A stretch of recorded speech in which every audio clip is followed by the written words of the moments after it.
Teror di pabrik tua. Kayaknya ini sering kalian dengar deh. Di sebuah desa kecil di Jawa Barat terdapat sebuah pabrik tua yang sudah lama ditinggalkan. Pabrik tersebut dulunya memproduksi tekstil dan menjadi sumber penghidupan bagi banyak warga desa. Namun, sebuah kecelakaan tragis yang menewaskan banyak pekerja membuat pabrik itu ditutup dan tidak pernah dibuka lagi. Sejak saat itu, pabrik tersebut dikenal angker dan menjadi sumber sebagai cerita horor. Suatu hari, seorang pemuda bernama Rudi dan teman-temannya yang gemar menjelajahi tempat-tempat angker memutuskan untuk menguji nyali di pabrik tua tersebut. Meski warga desa telah memperingatkan mereka tentang berbagai kejadian aneh di sana, rasa penasaran mereka mengalahkan rasa takut.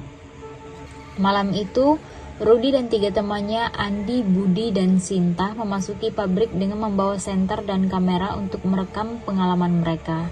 Saat memasuki area pabrik, suasana langsung berubah mencekam. Suara angin yang berhembus kencang dan bangunan tua yang terlihat seperti akan runtuh kapan saja membuat bulu kuduk mereka merinding.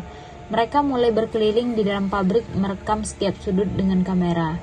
Di salah satu ruangan, mereka menemukan mesin-mesin tua yang berkarat dan ditumbuhi lumut. Tiba-tiba, Sinta merasakan ada yang menarik rambutnya. Dia menoleh, namun tidak ada siapa-siapa di belakangnya. Dia mencoba mengabaikan perasaannya dan terus berjalan bersama yang lain. Saat mereka tiba di ruang utama pabrik, suasana semakin mencekam. Tiba-tiba, lampu senter mereka mulai berkedip-kedip dan mati secara bersamaan. Mereka mencoba menyalakan kembali namun gagal. Dalam kegelapan, mereka mendengarkan suara langkah kaki yang berat mendekati mereka. Rudi mencoba menggunakan kamera dengan mode malam untuk melihat sekitar, dan apa yang mereka lihat membuat mereka terpaku ketakutan. Di sudut ruangan terlihat bayangan hitam besar dengan mata merah menyala. Bayangan itu bergerak perlahan mendekati mereka. Suara langkah kaki semakin keras dan mereka merasakan hawa dingin yang menusuk tulang. Sinta mulai menangis ketakutan sementara Andi dan Budi tidak bisa bergerak saking takutnya. Ketar-ketir. Rudi berusaha mengajak teman-temannya untuk lari, namun bayangan hitam itu sudah sangat dekat. Tiba-tiba mereka mendengar suara teriakan yang sangat keras, seolah-olah berasal dari orang yang kesakitan. Suara tersebut bergema di seluruh ruangan dan membuat mereka menutup telinga.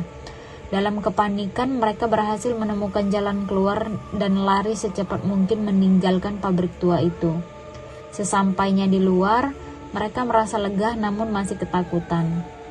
Mereka melihat ke belakang dan melihat pabrik itu seolah-olah bergetar dan terdengar suara mesin-mesin yang menyala. Padahal pabrik itu sudah lama tidak beroperasi lagi. Keesokan harinya mereka menceritakan kejadian tersebut kepada warga desa. Seorang sesepuh desa mengatakan bahwa pabrik itu memang dihantui oleh roh-roh para pekerja yang tewas dalam kecelakaan. Konon pada malam kecelakaan itu mereka pekerja terjebak dalam ruangan dan terbakar hidup-hidup. Ngeri ya. Sejak saat itu pabrik tersebut menjadi tempat yang tidak pernah tenang lagi. Rudi dan teman-temannya berjanji tidak akan pernah kembali lagi ke pabrik itu. Jadi kejadian malam itu menjadi mimpi buruk yang terus menghantui mereka. Pabrik tua itu tetap berdiri sebagai saksi bisu dari tragedi yang tak terlupakan dan tidak ada seorang pun yang berani mendekatinya lagi. Kalau cerita ini berdasarkan berbagai kisah nyata dan legenda urban tentang tempat-tempat angker ya. Kisah seperti ini seringkali diceritakan untuk mengingatkan orang-orang yang akan bahayanya mengganggu tempat-tempat yang memiliki sejarah kelam. Jadi ngapain juga ya kita nyari-nyari hantu, capek-capek nyari hantu.